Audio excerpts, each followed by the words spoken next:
Hey,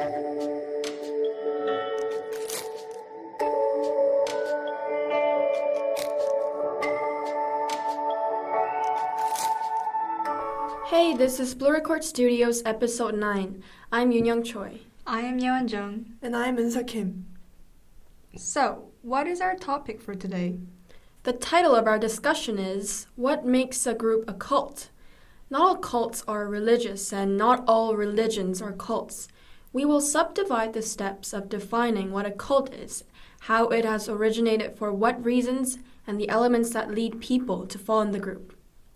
In 1970 in the United States, a man named Jim Jones established a church union named People's Temple in California. Does anyone recognize this person? Not too much. So, People's Temple were very unique at the time for more than 10,000 people to join. Jones claimed he was forming a utopia, and the members were, of course, fond of that idea. In the remote jungles of Guyana, Jonestown was built for its 900 men and women residents with kids to join and live. The place was free of violence and racism that plagued America. People were happy. You all happy? You here? You happy, Tom? Yes. Everybody's happy down here. You can see that that's an obvious fact. But the related relatives of the family created pamphlets that included weird information of Jones. He has been mind programming the people and even held mock suicides. So why mock mass suicides? This was his claim. If we can't live in peace, then let's die in peace.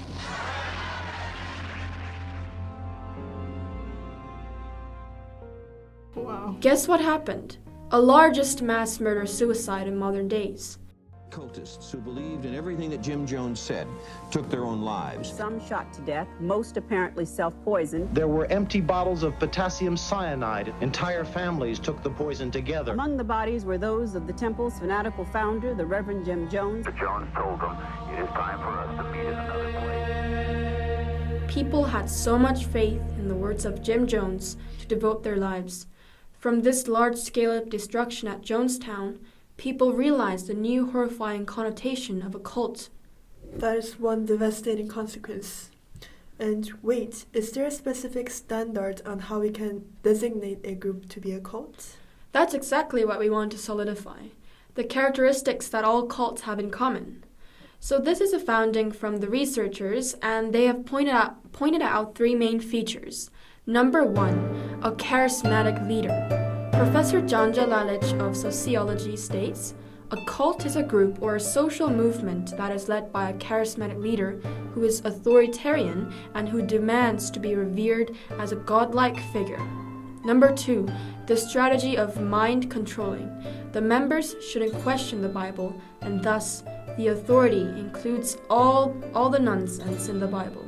So the Bible is like a delicate present box that makes the knowledge included seem appealing and admirable.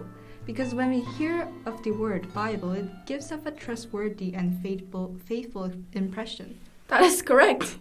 Here's the last feature, exploitation. Please guess what types of exploitations there might be. Financial? And sexual too. Right.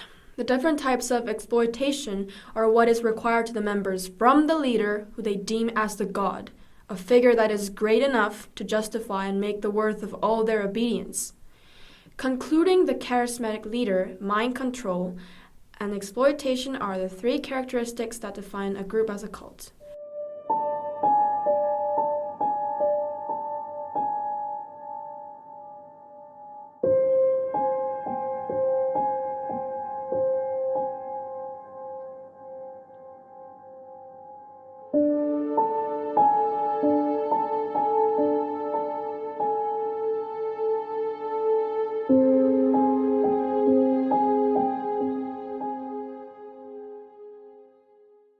But there's a small problem with the definition of a cult because every prophet of every major religion can be considered a charismatic leader.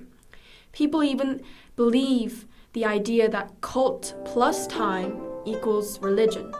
Cult comes from the Latin cultus, meaning to till or cultivate. In the past, people would worship the god for their luck in cultivation, which was called cults. But nowadays it is termed as the New Religious Movement, or NRM. The community existed not for the purpose of exploitation, but to help people survive in the face of an external threat. The only way to salvage one's identity is to come together under the leadership of the charismatic authority. Therefore, new religious movements have arisen to help humans navigate turbulent times throughout history. I have a question.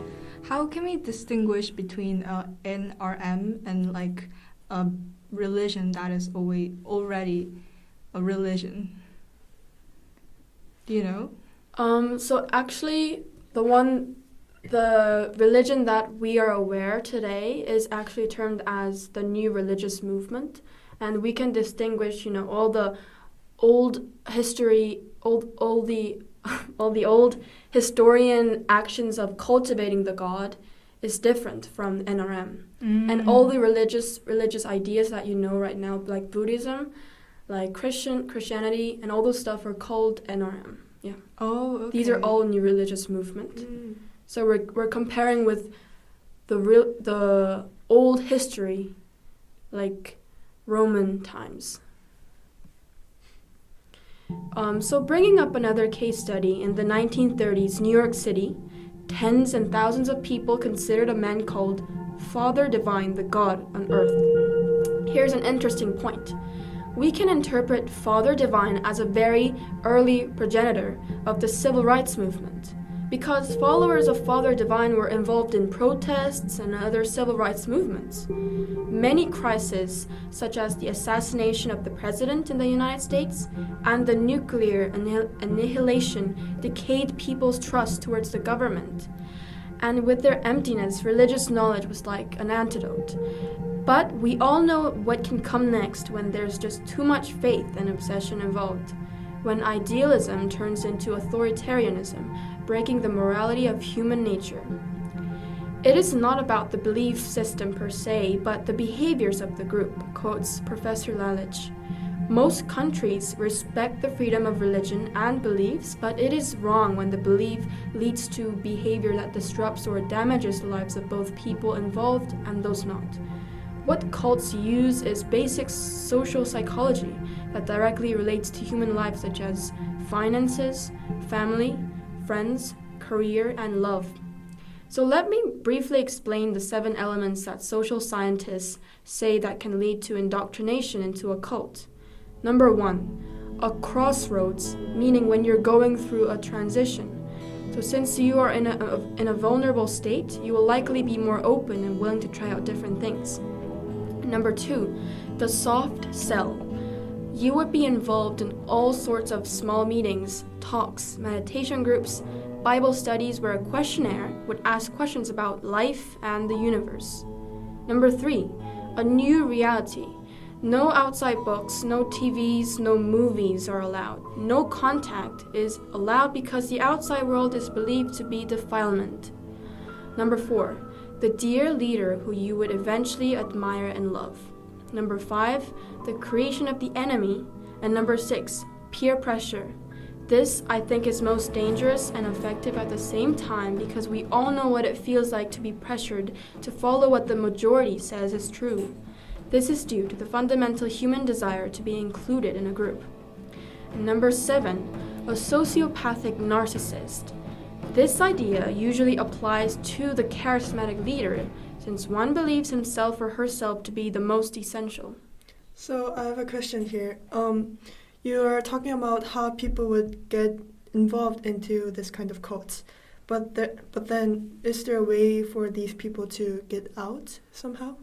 So I think most people get out when they come into realization of the corruption within the leader. Mm-hmm. So in case of the Shincheonji, many followers got out of that religion because they realized how Imani, the leader of the group, were sexually exploiting the woman followers, and he was, getting all the money from the followers to use it for his own benefit. And I think it's when people realize that what they believe so much is corrupt and wrong. So yeah, Right. from that shock, I think most people get out of that group, and from the help of others that are not included in the group. Mm. So basically, individuals adopt NRM when they feel like they are being threatened, when they are either mentally or physically unstable. What might be our present-day threat? Yes, it comes from the epidemic of social isolation. Loneliness is becoming the newest public health crisis. Medical experts believe loneliness is becoming Australia's newest public health crisis. America is in the grips of a loneliness epidemic. The government has appointed a minister for loneliness. およそ80から90万人に上るとみられる中高年の引きこもり。For the first time in human history, the internet has allowed people to be in a community without geographical interaction. And just by watching all these videos and reading through the articles, cult-like community is being created without a need for a leader at all. What do you guys think? I did not know that much about cults before the coronavirus incident. Me too. Yes, I saw posters written "No Cult Zone" on the church that I went when I was young, and I just thought that there would be just another type of religion with different thoughts than Christianity. And listening to research that people committed mass suicides, I really felt why people would fear cults. And also thinking that these cults can approach to anyone who are going through difficulties. And I'm worried that my family or friends would get involved in it, especially because of the pandemic. It's a very interesting concept you have introduced. As a Christian, the news of NRM seems that's unnecessary or misleading. Probably many stereotypes that we have in South Korea about cults. In my personal opinion, cult-like communities should not be formed to seduce weak and reliant individuals, such as the Shincheonji. But the way you informed the cult into its historical implication was quite interesting. Thank you very much. Thank you. So this is it for our episode where we discussed the problems of cults. Thank you very much for listening.